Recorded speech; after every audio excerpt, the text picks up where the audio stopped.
ಎಲ್ಲ ವಿದ್ಯಾರ್ಥಿಗಳು ನೋಡ್ರಿ, ಯಾವ ಸಂಖ್ಯೆಯನ್ನು 5.3ರಿಂದ ಭಾಗಿಸಿದಾಗ ಭಾಗಲಬ್ಧ 1.25 ಬರುತ್ತದೆ. ಇನ್ನು ಆಲ್ಜಿಬ್ರಾ ಟೈಪ್ ಹೋಗೋಣ, ಅಂದ್ರೆ ಬೀಜಗಣಿತದ ಪ್ರಕಾರ ಹೋಗೋಣ. ಅಂದ್ರೆ ಇದೊಂದು ರೀತಿ ಬೇರೆ ಕಲಿಸ್ತದ, ಲಕ್ಷ್ಯ ಕೊಟ್ಟು ನೋಡ್ರಿ. ಭಾಜ್ಯ ಅದು ಎಕ್ಸ್ ಅಂತ ತಿಳ್ಕೊರಿ.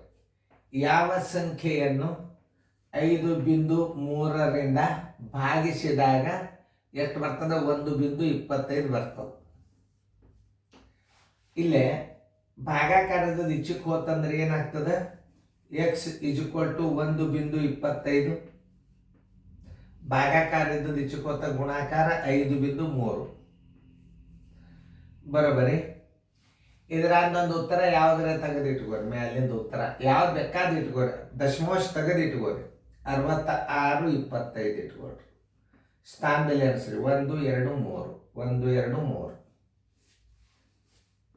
ಆನ್ಸರ್ = 6.625.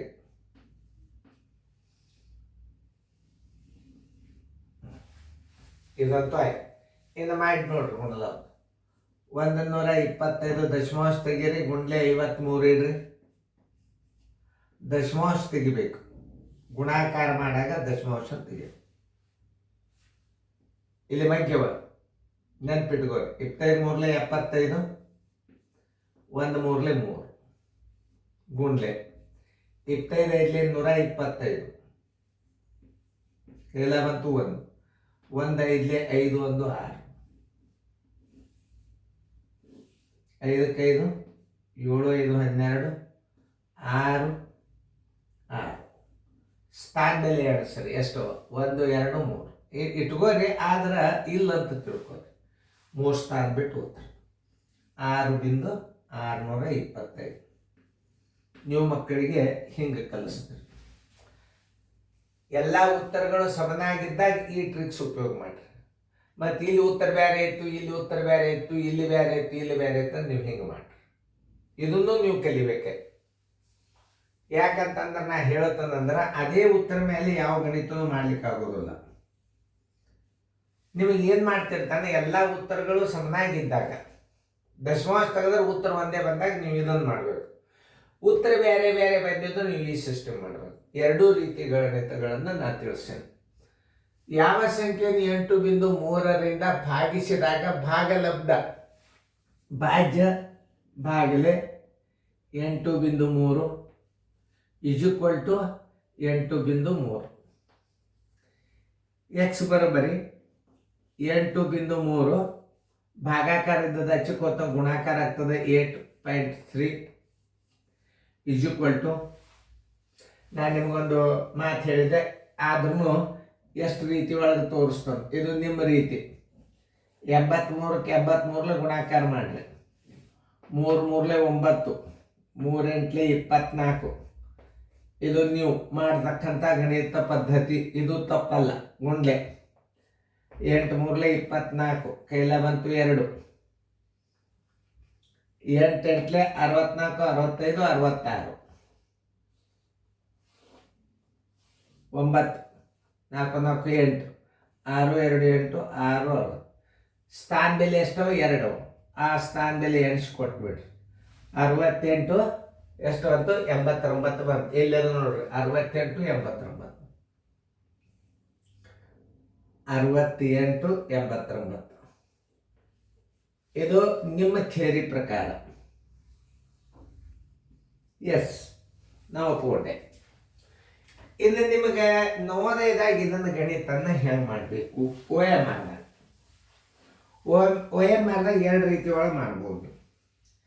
ಇಲ್ಲಿ ಎಲ್ಲ ದಶಮಾಂಶ ತೆಗೆದಾಗ ಎಲ್ಲ ಉತ್ತರಗಳು ಒಂದೇ ಬರ್ತಾವ. ಇಲ್ಲಿ 2 ಸ್ಥಾನ ಎಣಿಸಿಟ್ಟು ಬಿಡ್ರಿ, ಓಕೆ. ಆಮೇಲೆ ಹಿಂಗೆ ಗುಣಾಕಾರ ಮಾಡೋದಕ್ಕಿಂತಲೂ ಒಂದು ರೀತಿ ನೋಡ್ರಿ. 83 ಇದಕ್ಕೆ A ಅನ್ರಿ, ಇದಕ್ಕೆ B ಅನ್ರಿ. ಫಸ್ಟ್ ಏನು ಮಾಡಬೇಕು? B² ಮಾಡ್ರಿ. ಅಂದ್ರೆ 3 3 9.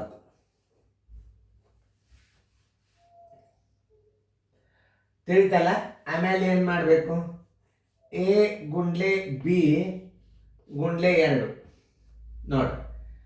8 ಮೂರ್ಲೆ 24, 24 ಎರಡ್ಲೆ 48. ಇಲ್ಲಿ ನೋಡ್ರಿ 8 ಅದ, ಇಲ್ಲಿ 3 ಅದ. 8 ಮೂರ್ಲೆ 24, 24 ಎರಡ್ಲೆ 48. ಕೈಲ ಬಂತು 4.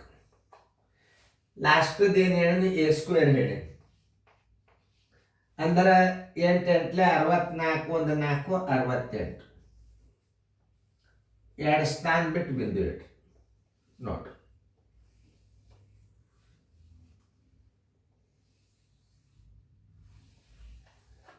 ಈ ಪದ್ಧತಿ ಮೇಲೆ ಮಾಡ್ಕೊ. ಉತ್ತರ ಸಂಖ್ಯೆ ಯಾವ್ದು ಬಂದದ? 68 ಉತ್ತರ ಸಂಖ್ಯೆ ಸಿ. ಇಲ್ಲೇ ಉತ್ತರ ಸಂಖ್ಯೆ 6.625 ಉತ್ತರ ಸಂಖ್ಯೆ ಬಿ.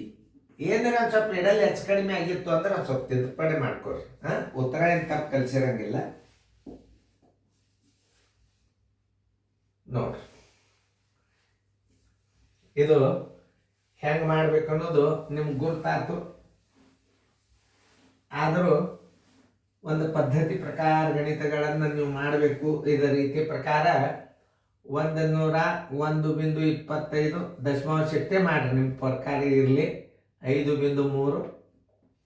ಇನ್ನೊಂದು ಸಲ ತಿಳಿಸ್ತೀನಿ ಇದನ್ನು, ಭಾಳ ನನಗೆ ಇಂಟ್ರೆಸ್ಟ್. ಮ್ಯಾಲೆ ಮಗ್ಗಿವು 25 ಮೂರ್ಲೆ 75, 2 ಅಂಕಿ ಒಮ್ಮೆ ಇಡ್ರಿ. 1 ಮೂರ್ಲೆ 3 ನೋಡ್ರಿ ನಾ ಹೆಂಗೆ ಮಾಡಿದ ಗುಣಾಕಾರ. ಮಂಗ್ಯದ 25 125, ಇಲ್ಲಿ 2 ಅಂಕಿ ಇಟ್ಟು ಒಂದು ಕೈಗಡ ಇಡ್ರಿ. 1 5 5 1 6 ಕೂಡಿಸ್ರಿ. ಈಗ 5 7 5 12 3 3 6 6 ಸ್ಥಾನ ಮೇಲೆ ಎಷ್ಟು? 2 1 3. ಆನ್ಸರ್ ಇದು ಕೊಟ್ಟು 6.625. ನಿಮಗೊಂದು ಗಣಿತನ ಎಷ್ಟು ರೀತಿಯಾಗಿ ಕಲಿಸ್ತಂದ್ರೆ ನೀವು ಅದನ್ನು ಅರ್ಥ ಮಾಡ್ಕೊಂಡ್ರಿ ನೋಡಿ. ವರ್ಗ ಸಂಖ್ಯೆಯನ್ನು ಹೆಂಗೆ ಗುಣಾಕಾರ ಮಾಡ್ಬೇಕು ಅನ್ನೋದು ಇದು ಫಾರ್ಮುಲಾ. ಇದು ನಮ್ಮ ಪದ್ಧತಿ ಪ್ರಕಾರ ಕಲಿಯುವಂಥ ಗಣಿತ. ಇದನ್ನು ಕಲಿಯಬೇಕು. ಈ ರೀತಿ ನೀವು ಮುಂದೆ ಬರಬೇಕು. ಆಮೇಲೆ OMR ಡೈರೆಕ್ಟಾಗಿ ಉತ್ತರಗಳು ಸಮನಾಗಿದ್ದಾಗ ಈ ಫಾರ್ಮುಲಾನು ನೆನ್ಪಿಟ್ಕೋಬೇಕು. ಇದನ್ನು ನೆನ್ಪಿಟ್ಕೋಬೇಕು, ಇದನ್ನು ನೆನ್ಪಿಟ್ಕೋಬೇಕು.